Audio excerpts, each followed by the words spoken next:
만나서 반갑습니다. 오늘 예배 오신 여러분을 주님의 이름으로 환영하고 축복합니다. 우리 옆에 있는 지체들과 한번 반갑게 한번 더 인사하겠습니다. 오늘도 은혜 많이 받읍시다. 네, 지금 이제 6월 마지막 주에 VIP 축제가 있어서 지금 교회 안에 여러 가지 행사들이 진행이 되고 있습니다. 화요일, 목요일에는 화목 기도회가 있는데 여러분 시험 잘 보시고 6월 25일 화요일 저녁에 다 같이 오셔서 함께 같이 기도하는 시간을 좀 가졌으면 좋겠고요.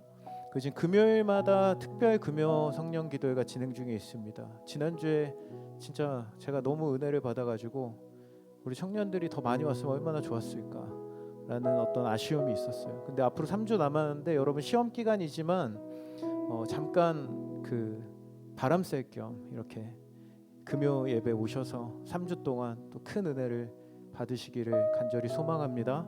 그리고 6월 30일에는 VIP 축제가 있어서 그때는 저희 예배가 따로 없고 2시에 이제 드리게 되는데 그날 이렇게 교회로 초청하고 싶은 우리 친구들 또는 교회에서 같이 신앙생활을 했으나 지금 얼굴이 보이지 않는 친구들 생각나는 사람들 있으면 여러분 지금부터 한 번씩 연락해 보시고 그날 또 많이 데려오셔서 함께 이 예배 잃어버린 예배를 다시 한번 회복하는 은혜가 있었으면 좋겠습니다. 아시겠죠?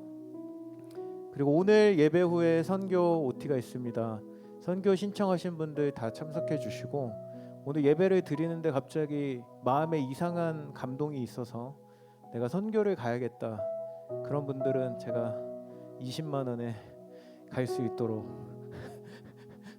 이러면 아무도 안 가겠죠? 네, 하여튼 끝나고 말씀해 주시면 생각을 좀 해보겠습니다. 오늘까지 또 오시면 됩니다.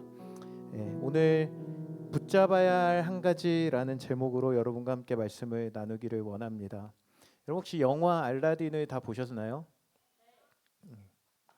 저는 제가 이 영화를 극장 가서 봤다는 사실을 어제 밤까지 잊어버리고 있다가 유튜브로 영상을 보는데 이거 어디서 많이 본 것 같은데 알고 보니까 제가 영화관에 가서 이거를 봤더라고요. 어쨌든 좀 모르고 있다가 난 봤어 이러면서 혼자 웃고 있는 그런 어젯밤 제 자신을 보면서 굉장히 한심하게 생각을 했었는데 어쨌든 여러분 이 알라딘 영화 재밌잖아요. 굉장히 재밌는 영화인데 이 영화에 보면은 마지막에 이러한 장면이 등장을 합니다. 제가 그냥 화면에서 하나 캡처를 해가지고 왔는데 주인이 없는 지니는 램프로 돌아가요. 이 장면 여러분 기억나십니까? 마지막에 이런 장면이 등장을 해요. 마지막에 이제 자파가 지니와 같은 힘을 갖고 싶어서 지니와 같이 내가 세상에서 가장 힘센 사람이 되고 싶다. 그렇게 만들어 달라고 소원을 빌었는데 여러분 세상에서 가장 힘이 센 지니와 같이 된다는 것은 그의 인생에 램프의 주인이 필요하다는 것을 의미했고요. 이 사실을 생각하지 못했던 그의 선택은 결국 주인이 나타날 때까지 어떻게 돼요? 램프 안에 갇힌 채 살아가야 되는 안타까운 결말을 맞이하게 되었다는 것입니다. 여러분 사실 이미 램프의 주인으로 등극했던 이 자파는 사실 그 램프를 가지고 그냥 진이를 통해 소원을 좀 말하면서 이렇게 살아가면 되는 사람이었는데 이미 세상의 전부를 얻은 것과 같은 인생이었는데 하지만 자신이 더 강해지는 것에 욕심을 부렸던 그는 한순간에 모든 것을 잃어버린 인생이 되었다는 것입니다. 근데 여러분 우리 인생에서도 마찬가지인 것 같아요. 모든 것을 가진 것 같지만 중요한 한 가지를 얻지 못해 불행한 인생을 살아가는 사람도 있고요.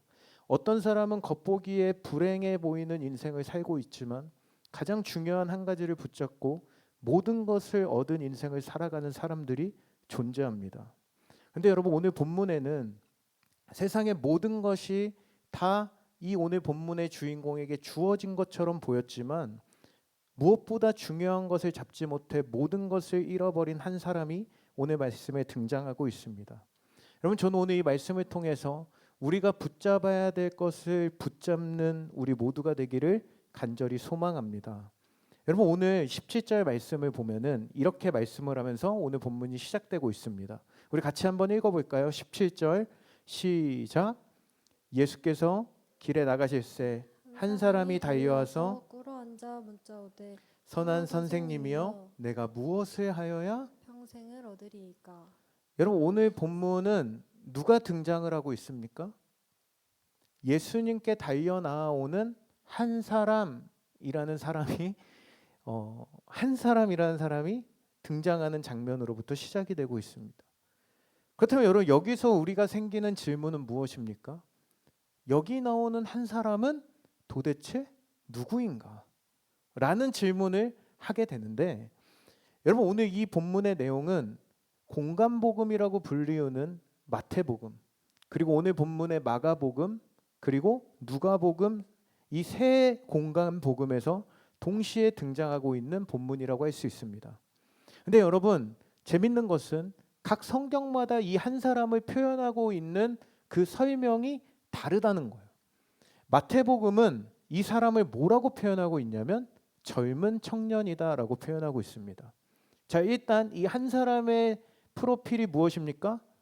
젊다라는 거예요. 저보다 더 젊은 것 같아요. 저도 젊지만 젊다라는 거. 근데 여러분 오늘 본문에 쭉 보다 보면 오늘 이 한 사람을 뭐라고 표현하고 있습니까? 재물이 많은 자라고 표현하고 있어요.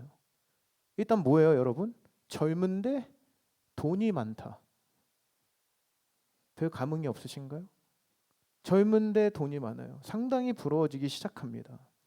여러분 근데 또 마지막 또 하나의 킬링 포인트가 있어요. 누가복음에서는 그를 뭐라고 표현하고 있냐면 관원이라고 표현하고 있다는 거예요. 여러분 관원은 누구를 말하는 거예요? 관원은 당시에 이제 서기관 이상의 고위 공직자로 사실 그 당시에 세상의 모든 지위와 모든 명예를 손에 넣은 사람이라는 것을 설명해 주는 단어예요. 바로 이것이 그의 프로필이었다는 것을 우리에게 보여주고 있는데 근데 여러분 여기서 오늘 본문에 보니까 또 뭐라고 이 남자를 설명하고 있냐면 어려서부터 주어졌던 모든 율법을 하나도 빠짐없이 지켰다는 거예요. 다시 말해 이 사람은 도덕적으로도 완벽했던 사람이었어요.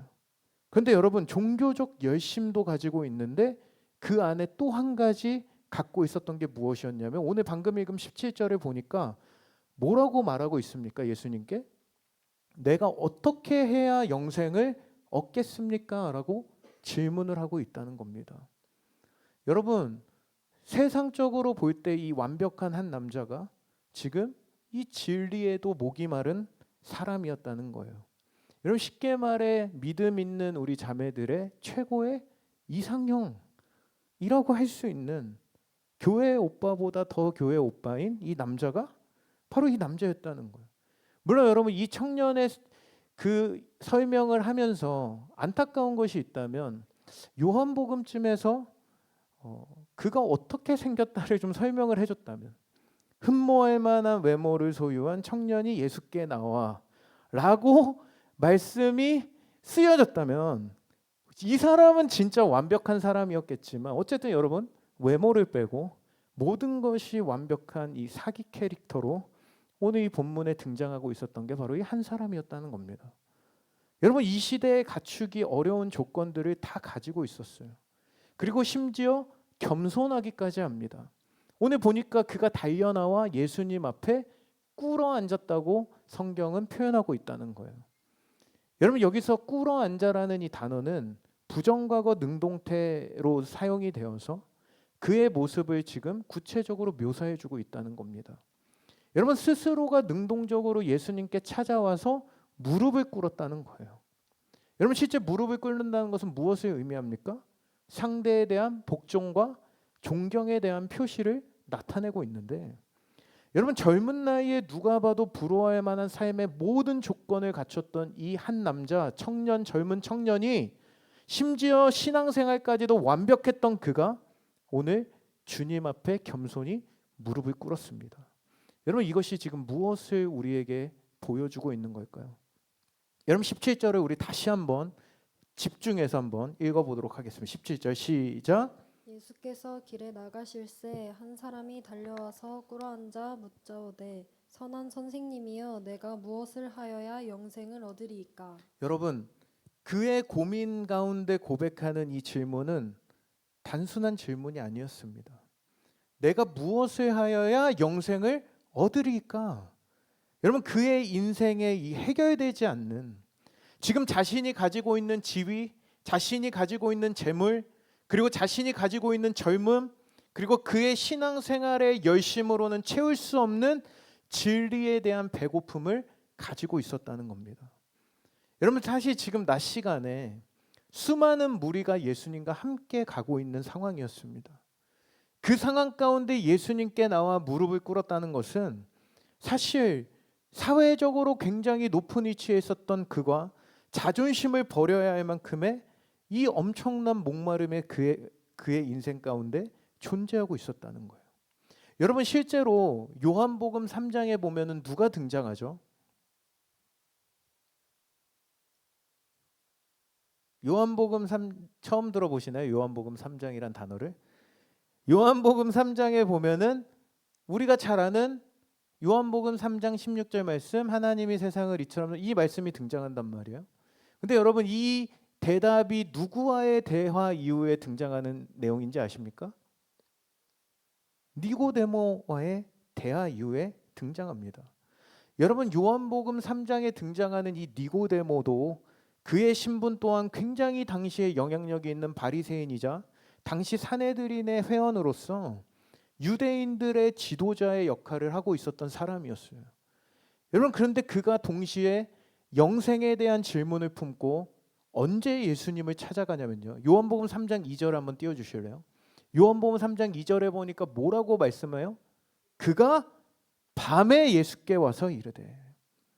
여러분, 많은 학자들은 니고데모가 예수님을 밤에 방문한 이유가 예수님과 함께 있는 것이 목격되는 것을 피하려 함이었다라고 이야기를 합니다. 여러분, 다시 말해 누구보다 철저히 율법을 지켰던 오늘 본문의 젊은 청년이 낮에 예수를 찾아가 거듭남에 대한 질문을 하는 것은 굉장히 자존심이 상할 법한 이야기였다는 거예요. 근데 지금 이 젊은 부자 청년이 언제 나아갔다고요? 대낮에 예수님께 나아갔다는 것. 고위관직에 올라있던 그가 수많은 사람들이 예수님과 함께 동행하는 이 시간에 주님을 찾아간 것은 누군가가 자신을 지켜보건 말건 신경을 쓰는 것보다도 여러분이 영생에 대한 궁금증과 목마름이 얼마나 그에게 컸는지를 우리에게 보여주고 있다는 것입니다. 여러분, 프랑스의 사상가이자 종교 철학가인 파스칼은 모든 사람의 마음속에는 하나님이 만드신 하나의 공간이 있다고 이야기를 합니다.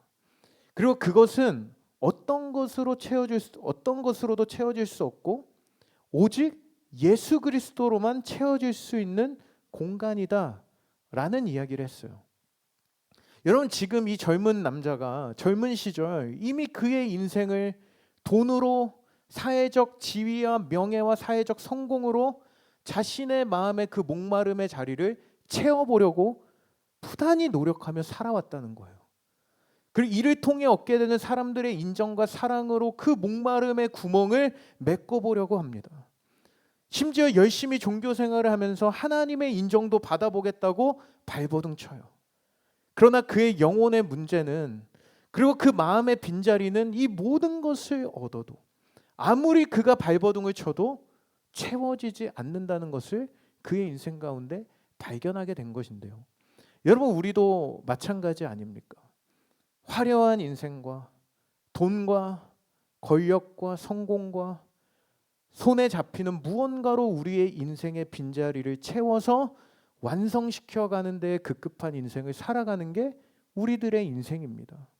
하지만 그 시간이 지나 어느 순간 우리는 깨닫게 되는 거예요. 그 무엇으로도 채울 수 없는 그 하나의 공간, 마음의 빈자리는 여전히 아무것도 없는 빈들과 같이 우리에게 남겨져 있다는 사실을 여러분, 우리는 발견하게 된다는 것입니다. 여러분, 성경에 보면 굉장히 유명한 인물 가운데 다윗이라는 사람이 있습니다. 여러분, 다윗이 왕으로 기름 부음을 받고 오랫동안 누구에게 쫓겨다녀요? 사울에게 쫓겨다닙니다. 살해 위협을 당하면서 살아가요.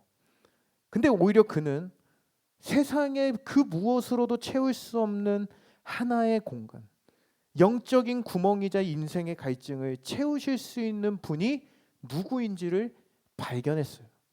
그리고 시편에서 이렇게 고백합니다. 우리 시편 42편 1절을 우리 같이 한번 읽어볼게요. 시작. 하나님이여 시냇물을 찾기에 갈급함 같이 내 영혼이 주를 찾기에. 갈급하니. 여러분, 사슴은 어떤 동물입니까? 초식 동물하고 동시에 나온 대답이 뭐예요? 뭐라 했는데? 뭐라 했어요? 근데 어쨌든 초식 동물이고, 여러분 사슴은 동물 가운데 굉장히 갈증을 많이 느끼는 동물로 알려져 있습니다. 그래서 사슴은 풀을 며칠 동안 먹지 않아도 견딜 수 있어요. 물론 우리도 저도 풀을 안 먹어도 뭔 소리 하는 거예요?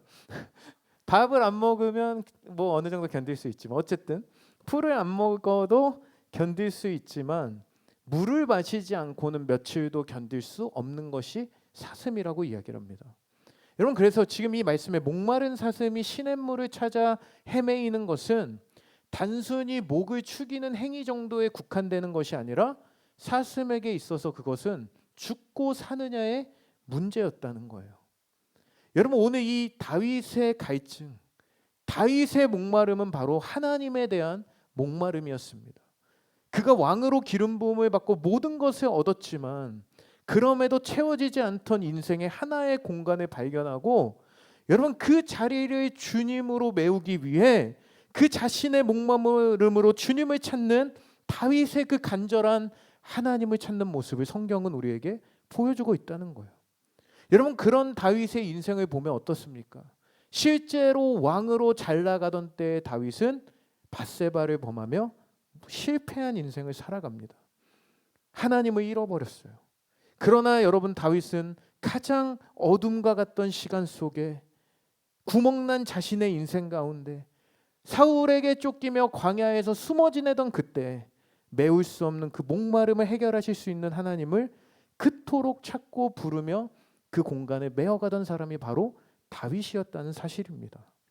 사랑하는 여러분, 예수님이 없는 인생, 우리 마음의 그 중심에 예수님이 없는 인생은 평생 구멍난 인생, 메울 수 없는 목마름의 인생으로 살아가게 된다는 사실이에요.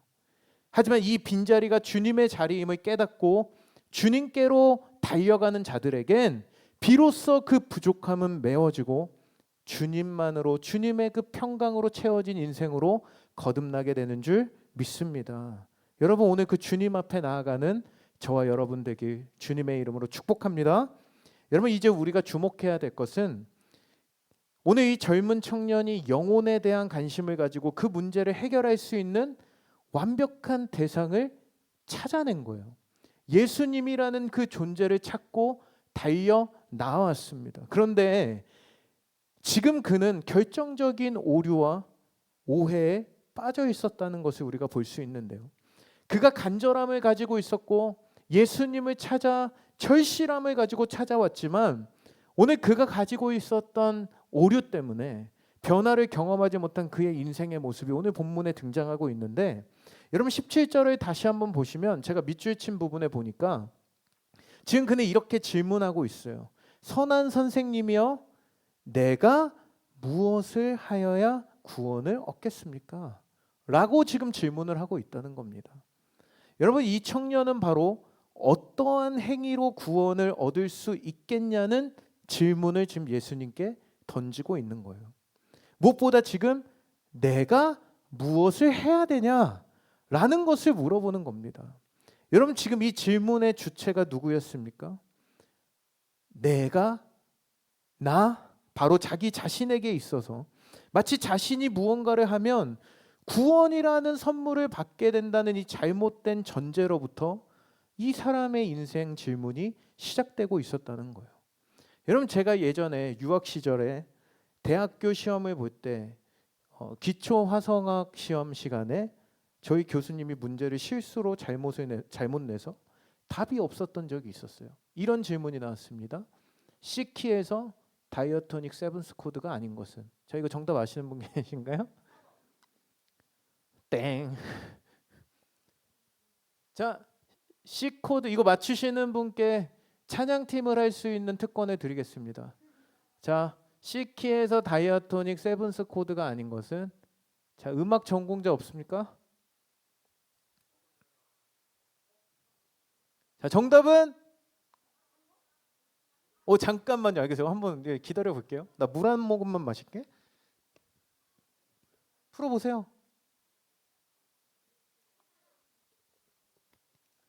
자, C 코드 곡에서 다이어토닉 세븐스 코드가 아닌 것은 제가 면접 볼 때도 대답했던 문제였는데, 자, 정답 맞추시는 분께 제가 선물과 찬양팀을 할 수 있는 특권을 드릴게요. 다음 주 토요일부터 연습에 오시면 됩니다. 할렐루야. 너무 좋아하시네요. 정답은 7번? 6번? 여러분 아무도 없었죠? 정답은 없습니다. 다 맞는 말이에요. C 코드에서 다이어토닉 세븐스 코드가 저 5개가 다 맞는 거예요. 갑자기 설교에서 음악 레슨으로 음악 시간으로 좀 바뀐 것 같은데 다 맞는 정답입니다. 의심이 가시면 음악 선생님한테 가서 물어보세요.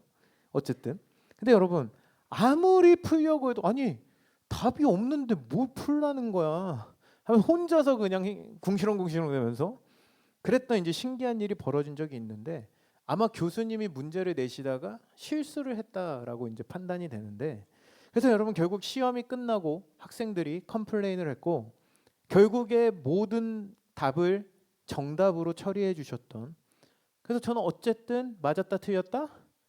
맞았다 해서 굉장히 기분이 좋았다. 이때 제가 시험에 다 맞았습니다. 자랑 좀 하고. 근데 여러분 본질적으로는 이 5개의 모든 답이 정답입니까? 아닙니까? 정답이어서가 아니라 이 문제에서는 그 어떠한 것도 답이 될 수 없다는 것을 말해주는 것인데요.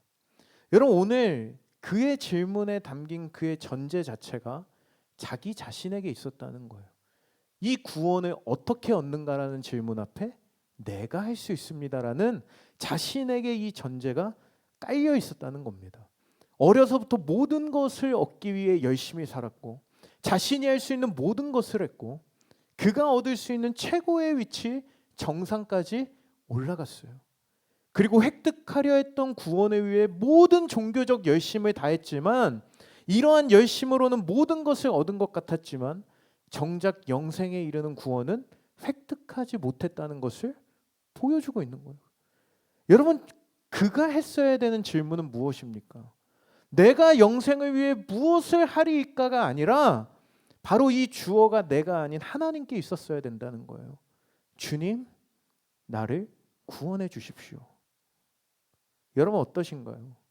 인생의 많은 문제들, 답을 찾지 못해서 답답한 마음으로 살아가는 근원적 이유들.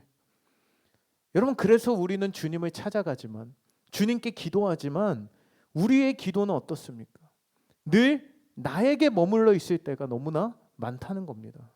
내 인생을 주님께 드리는 전적인 헌신보단 내 영혼의 공간을 주님으로 채우고 내 모든 삶의 주도권을 주님께 드리기보단 나는 내 인생 즐겁게 살 테니 그저 내가 필요할 때 나 좀 도와주십시오 라는 수준에 그치는 것. 때로는 내가 열심히 교회를 섬겼고 봉사했고 찬양팀을 했는데 뭘 더 내가 해야 되겠습니까? 여러분 이것이 우리들의 모습이라는 겁니다. 여러분 그래서 이러한 전제 안에서는 이 인생의 빈자리의 갈증에 대한 해답을 찾을 수 있다 없다? 없다는 거예요. 사랑하는 여러분, 이 잘못된 전제를 내려놓고 하나님만이 우리 인생의 주어가 되는 인생, 여러분 아무리 우리가 스스로 채우려 해도 채워지지 않는 영혼의 구멍을 주님께 내어드리는 저와 여러분들에게 간절히 소망합니다. 여러분 그렇게 우리 인생의 구원이 주님의 손에 있음을 기억하며 여러분 우리 인생의 모든 주도권을 주님의 손에 올려드리는 일청년함대 여러분들에게 주님의 이름으로 축원합니다. 여러분 이제 예수님은 무엇을 하여야 영생을 얻겠냐는 이 질문에 정확하게 그에게 뭐가 잘못됐는지를 지적하고 계십니다. 우리 19절에서 20절 말씀을 우리 한 목소리로 읽어보겠습니다. 시작. 그가 계명을 안 하니 살인하지 말라, 간음하지 말라, 도둑질하지 말라, 거짓 증언하지 말라, 속여 빼앗지 말라, 내 부모를 공경하라 하였느니라. 그가 여짜오되 선생님이여 이것은 내가 어려서부터 다 지켰나이다. 여러분 예수님이 지금 뭐라고 말씀하고 있습니까? 어떻게 영생을 얻나이까라고 질문을 하니까 지금 예수님이 어떻게 대답하세요? 모세의 10계명을 하나하나씩 말씀하시면서 그의 잘못됨을 지적하시는데 여러분 저는 19절을 읽고 있는데 좀 그런 느낌이 들더라고요. 이미 그가 죄인이고 온전히 지키지 못함을 아시면서 너가 진짜 살인하지 않았니? 너 진짜 간음한 적이 없어? 너 진짜 계명을 지킨 거 맞아? 딱 요런 뉘앙스. 연기 잘하나요? 그런데 아니요. 끝나고 따라오세요. 지금 부자 청년은 뭐라고 대답합니까? 자기가 어려서부터 이 모든 것을 지켰다는 거예요. 나는 죄가 없어요. 나는 부족함이 없이 주님의 말씀대로 따랐다는 거예요. 그러나 여러분 지금 예수님은 얼마나 그가 피상적인 신앙생활을 하고 있고 구원과 영생에 대해 오해하고 있는지를 드러내 보여주고 있는데 여러분 영생을 얻기 위해 그저 정해진 율법을 다 지켰다는 거예요. 여러분 정말 이 청년이 이것을 다 지킨 것이 맞을까요? 여러분 율법을 다 지켰다는 게 맞는 말일까요? 예수님은 지금 이것을 완전히 그의 생각을 뒤집고 계신다는 겁니다. 여러분 하나님께서 이 땅에 율법을 주신 이유가 무엇입니까? 그것을 잘 지켜서 남에게 자랑해라입니까? 율법을 다 지켜서 나 잘 지켰는데 너는 왜 그따위로 살아? 좀 똑바로 살아 임마 라고 손가락질하라고 판단하고 정죄하라고 율법을 주셨습니까? 여러분 이 율법을 하나님께서 우리에게 주신 이유를 로마서는 분명하게 말씀하고 있어요. 로마서 3장 20절 시작. 그러므로 율법의 행위로 그의 앞에 의롭다 하심을 얻을 육체가 없나니 율법으로는 왜요? 여러분 율법을 주신 목적이 뭐예요? 율법을 지켜라가 1차 목적이 아니라 죄를 깨닫게 하기 위해 이 율법을 주셨다는 거예요. 여러분 갈라디아서 3장 24절에서는 뭐라고 말씀합니까? 율법이 우리를 그리스도께로 인도하는 초등교사가 돼요. 여러분 율법은 우리를 예수 그리스도께로 인도하는 교사라고 말씀합니다. 왜요 여러분? 왜 율법이 우리를 그리스도께로 인도합니까? 율법을 지키라고 주셨어요. 그런데 여러분 출애굽기에서 결국에 일어났던 일은 무엇입니까? 여러분 이 율법을 통해서 이 땅에 이 율법을 완벽하게 지킬 수 있는 능력과 실력을 갖춘 인생이 있다 없다? 없다는 거예요. 그런 인생의 이 율법은 모든 사람들로 하여금 내가 죄인됨을 깨닫게 하고 예수 그리스도가 필요한 존재임을 알게 하는 것이 여러분 거기까지가 하나님이 우리 가운데 율법을 주신 이유라는 거예요. 여러분 율법은 우리를 구원해 줄 수가 없습니다. 율법을 완전히 지킬 수도 있다 없다? 지키지 말란 얘기는 아닙니다 여러분. 지킬 수 없어요. 그러나 여러분 그는 그 율법의 기준에 맞추어 완벽하다고 스스로가 자평하고 있다는 거예요. 그저 문자대로 살인하지 않았다는 거예요. 죽이진 않았으니까. 자 여기 살인하신 분 여기 있으면 안 되죠. 삼산경찰서로 가야지. 우린 죄인이 아니에요. 자, 또 뭐가 있어? 간음하신 분 손 들어보세요. 여러분 이 문자대로 따지면 우린 다 죄가 없어요. 완벽한 사람들이에요. 그러나 예수님은 뭐라 하시는 겁니까? 누구든지 마음으로 여인을 보고 마음에 음욕을 품은 자마다 간음한 자라고 말씀하는 거예요. 제가 아까 전에 임원 모임 때 뭐 크롭티를 입은 여자가 지나가는데 왜 이렇게 다들 뱃살이 없냐고 한마디 했더니 그런 거나 보고 있다고 저한테. 저는 간음한 자예요 그러면.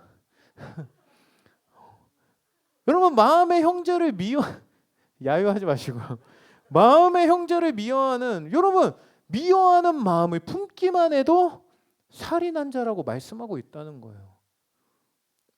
진일이가 드럼 틀리면 미워요. 전 살인했어요. 여러분, 지금 그가 하나도 빠짐없이 지킨 율법은 그저 그냥 항목상 문제되지 않을 그 눈에 보이는 규칙만을 열심히 지켰고 문제가 되지 않는 행동을 하지 않았다는 것만을 의미할 뿐이고, 그가 죄가 없다는 것을 말하는 것은 아니었다는 거예요. 여러분, 우리도 이런 오류에 빠질 때가 너무나 많습니다. 특히 누구보다 교회를 열심히 섬기고 신앙생활하는 사람들. 여러분, 제가 20살 때 처음 청년이 돼서 막 교회를 새벽 6시부터 밤 9시까지 섬겼어요.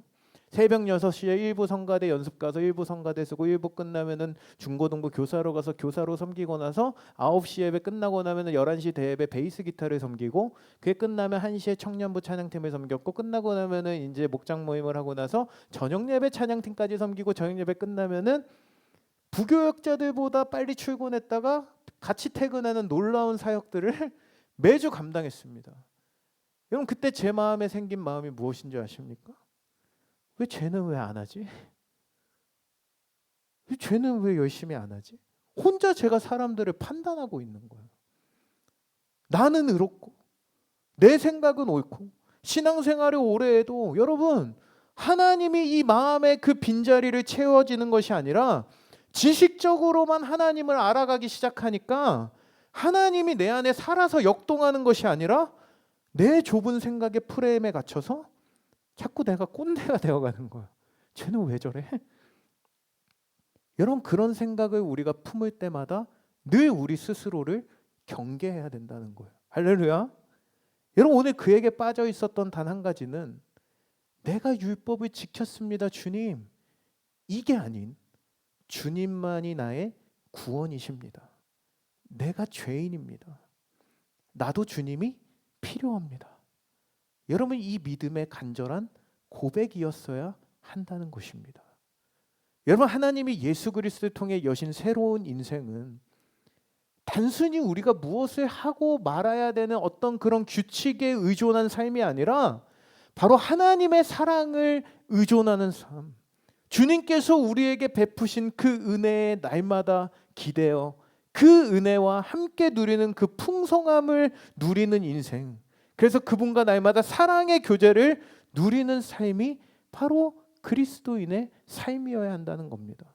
여러분, 이 삶은 우리를 경직되게 하고 눈치 보는 종교인의 삶에서 벗어나 충만한 기쁨이 넘치는 생명력 있는 삶으로 인도하는 삶을 말하는 거예요.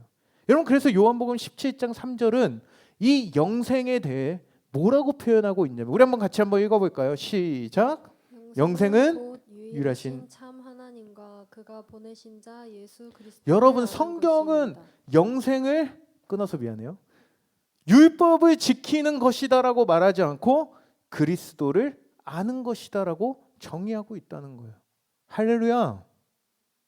아멘이 없네요. 할렐루야. 여러분, 여기서 안다는 것은 단순히 지식적인 알을 말하는 것이 아니라 인격적 교제와 사랑을 통해 그분을 아는 것을 의미하는 단어가 사용되었다는 거예요. 여러분, 제가 어제 서울숲에서 누구를 만났게요? 제가 어제 경배 공연을 보러 갔다. 여러분, 경배 공연 대박이에요. 경배장 정말 대단합니다. 근데 그것을 끄고 제가 딱 서울숲 끝나고 서울숲에 갔는데, 저기 지금 셀카 찍고 있는 분 보여요? 저 모자 쓴 사람? 한가운데? 저 사람이 누굴까요?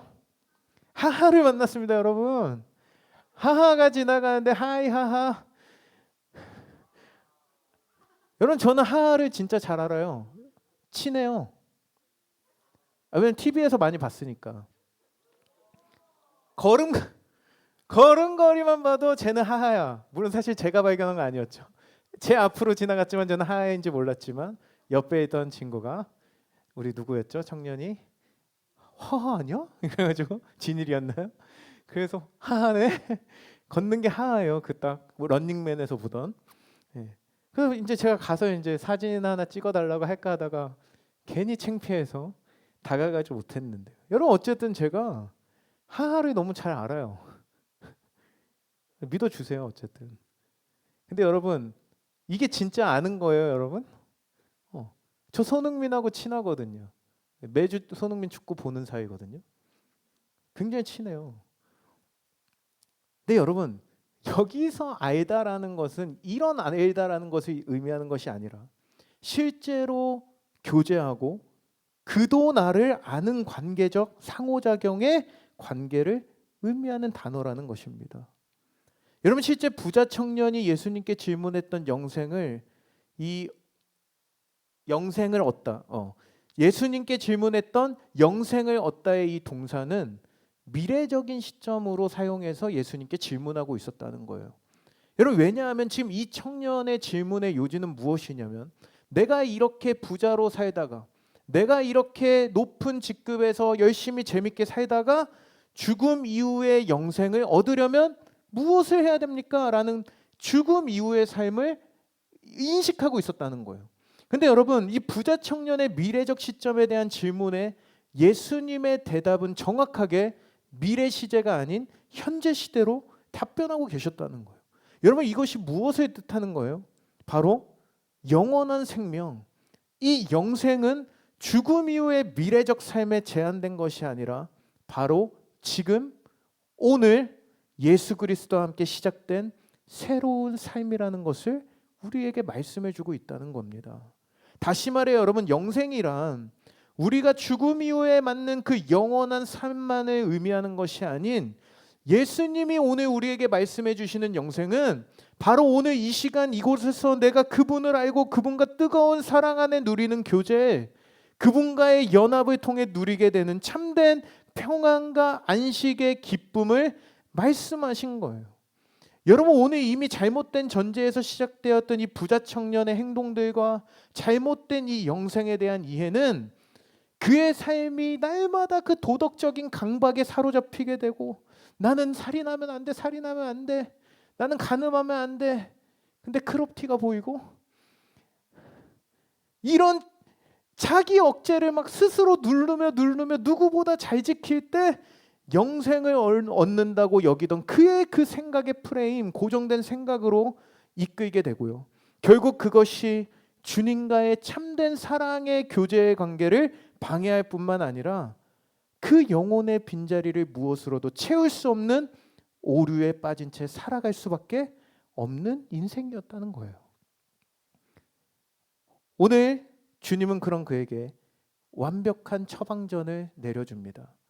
제가 최근에 진단을 잘못 받아서 자꾸 얼굴이 간지러워서 이 처방전의 중요성을 지금 다시 한번 깨닫고 있는데요. 여러분 주님은 완벽한 처방전을 내리세요. 오늘 21절 보니까 뭐라고 말씀합니까?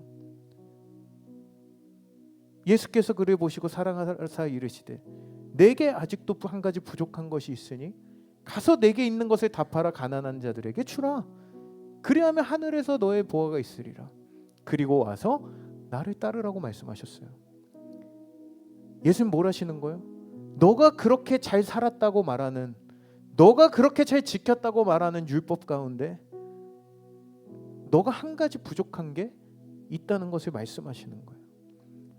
여러분 이미 율법을 잘 지키고 있었다고 혼자 자부하던 그 부자 청년의 마음의 한 중심에 정곡을 찌르신가 동시에 여러분 예수님은 질문하시는 거예요. 여러분 사실 한 가지겠어요? 그가 고쳐야 될 것이 한 가지였겠습니까? 그러나 여러분 오늘 이 예수님께서 지적하신 한 가지는 그의 인생의 가장 결정적인 아킬레스건이었다는 것입니다. 바로 물질에 대한 탐심과 의존이요. 그럼 당시 유대 사회의 바리새인을 비롯한 유대인들의 물질관은 하나님의 복을 받은 자들은 부자여야 한다는 생각을 갖고 살아갔어요. 오늘날에도 그래서 높은 곳에 올라가야 된다 막 이런 것들을 강조하는 고지론들이 유행하곤 했었는데 그로 인해 물질의 복을 받지 못하면 하나님께 버림받은 자들로 이해되던 시대였다는 거예요.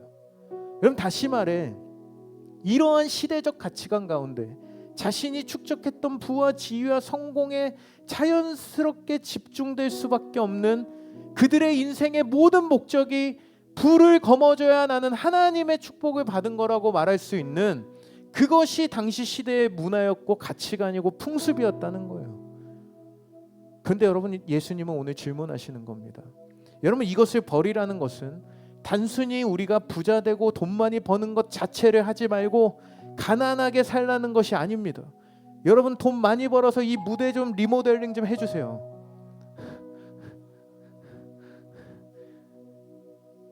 여러분, 이것은요, 너희가 무엇을 더 사랑하겠냐는 것에 대한 물으심이었다는 것입니다.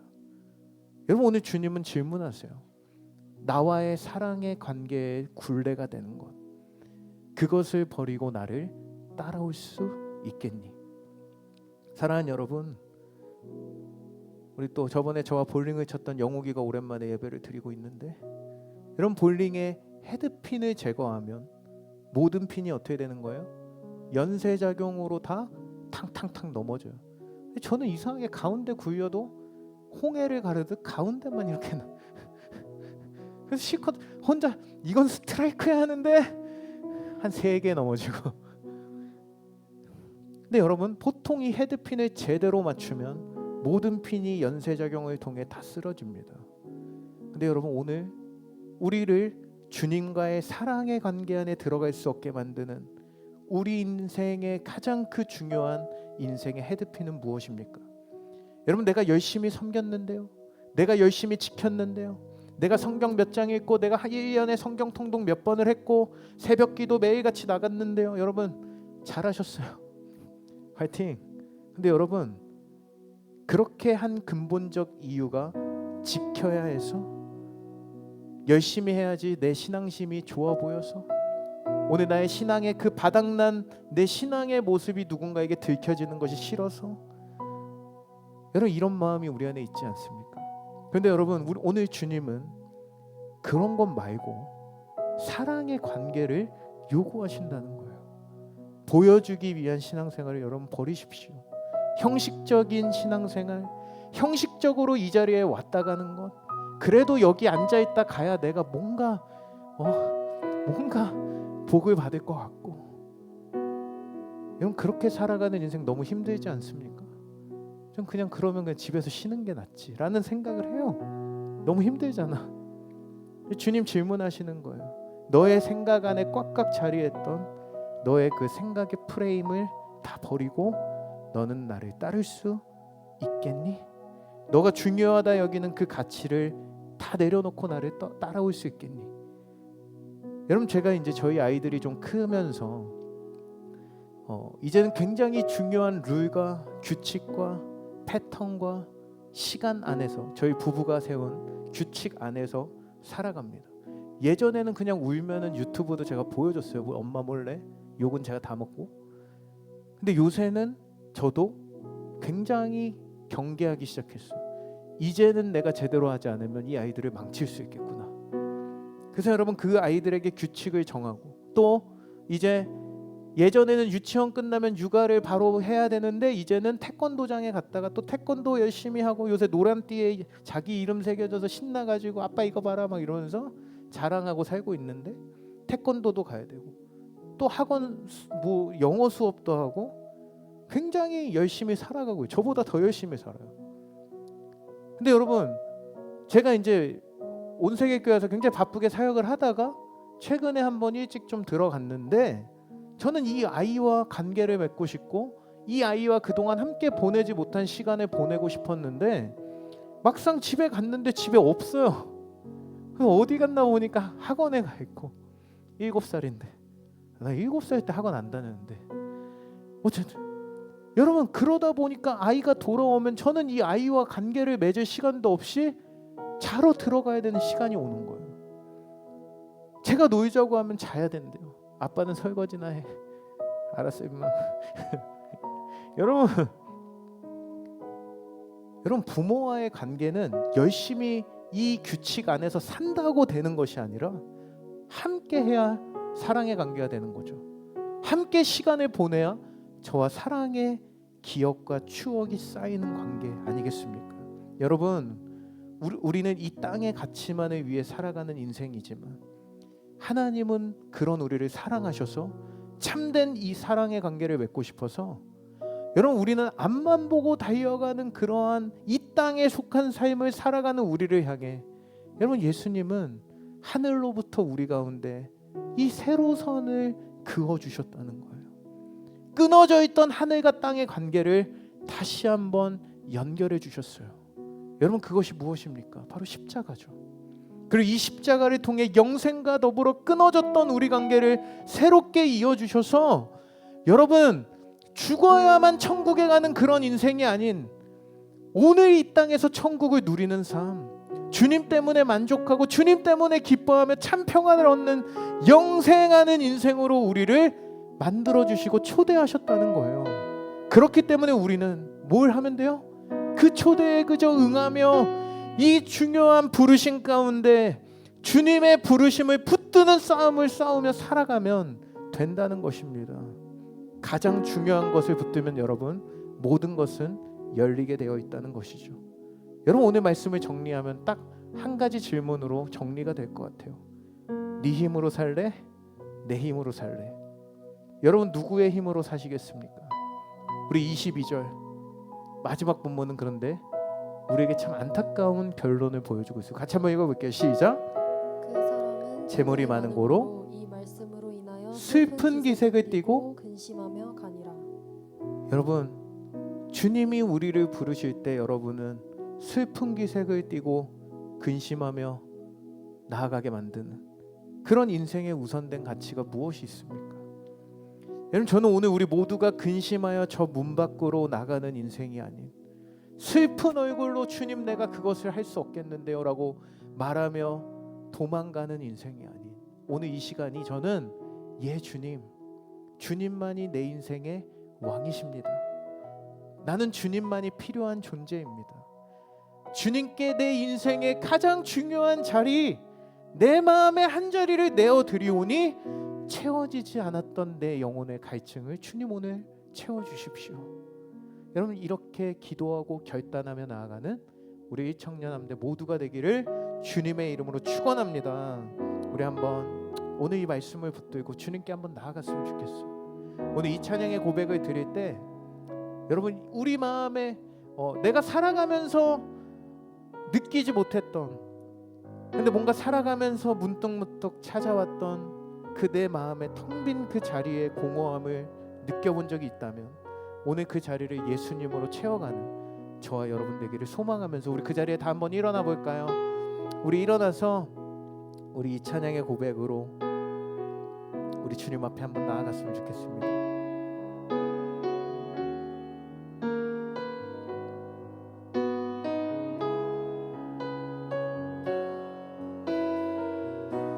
우리 함께 고백할까요? 우리들을 위하여 우리들을 위하여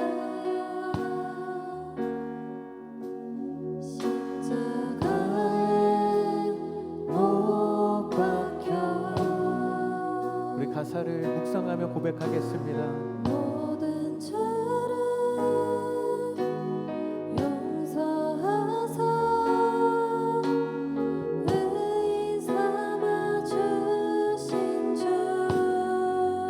어떤 일이 있어도 어떤 일이 있어도 나를 버리지 않고 죽기까지 사랑하신 나의 귀한 예수님,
우리들을 위하여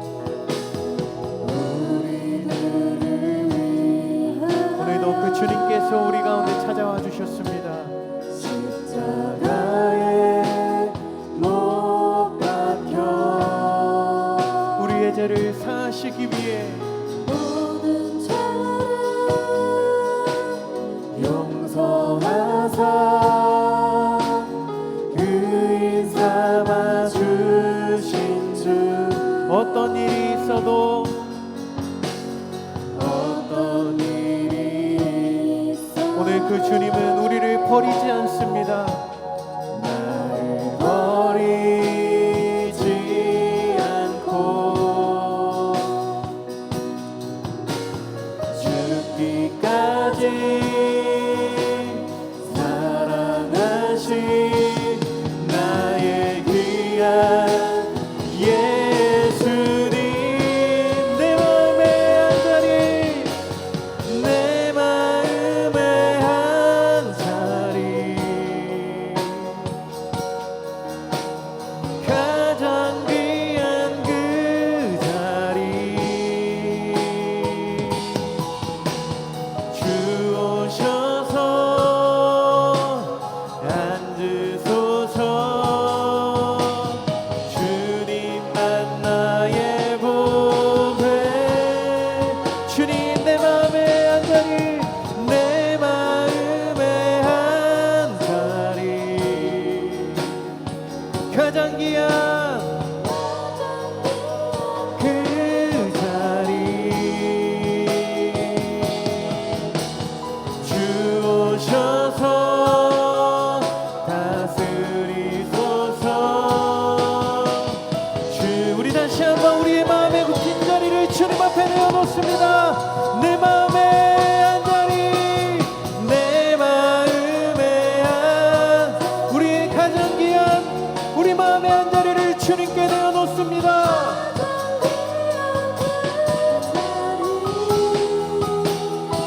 주님 이 시간에 우리 가운데 찾아오셔서 주님 우리를 새롭게 하여 주시옵소서. 주님만 나의 보배 내 마음의 한자리 내 마음의 한자리 가장 귀한 주님 오늘 그 자리를 주님 앞에 내어놓습니다. 우리 이 시간에 우리 주님만 바라보며 주님 우리 마음의 한자리에 주님만이 찾아와야 달라고 우리 이 시간에 주여 한번 부르고 전심으로 기도하겠습니다. 주여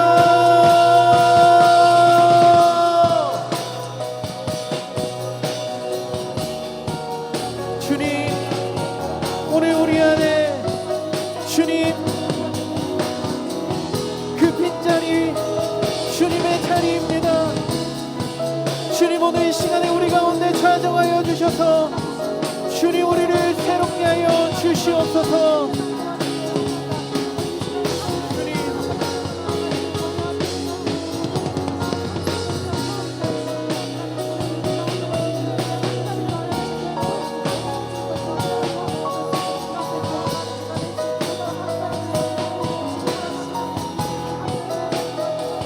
우리를 다스려 주옵소서.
우리 한 가지만 더 기도하기를 원하는데요. 여러분, 이 시간 우리 인생의 빈자리에 주님을 왕으로 초청하며 오늘 내가 이를 위해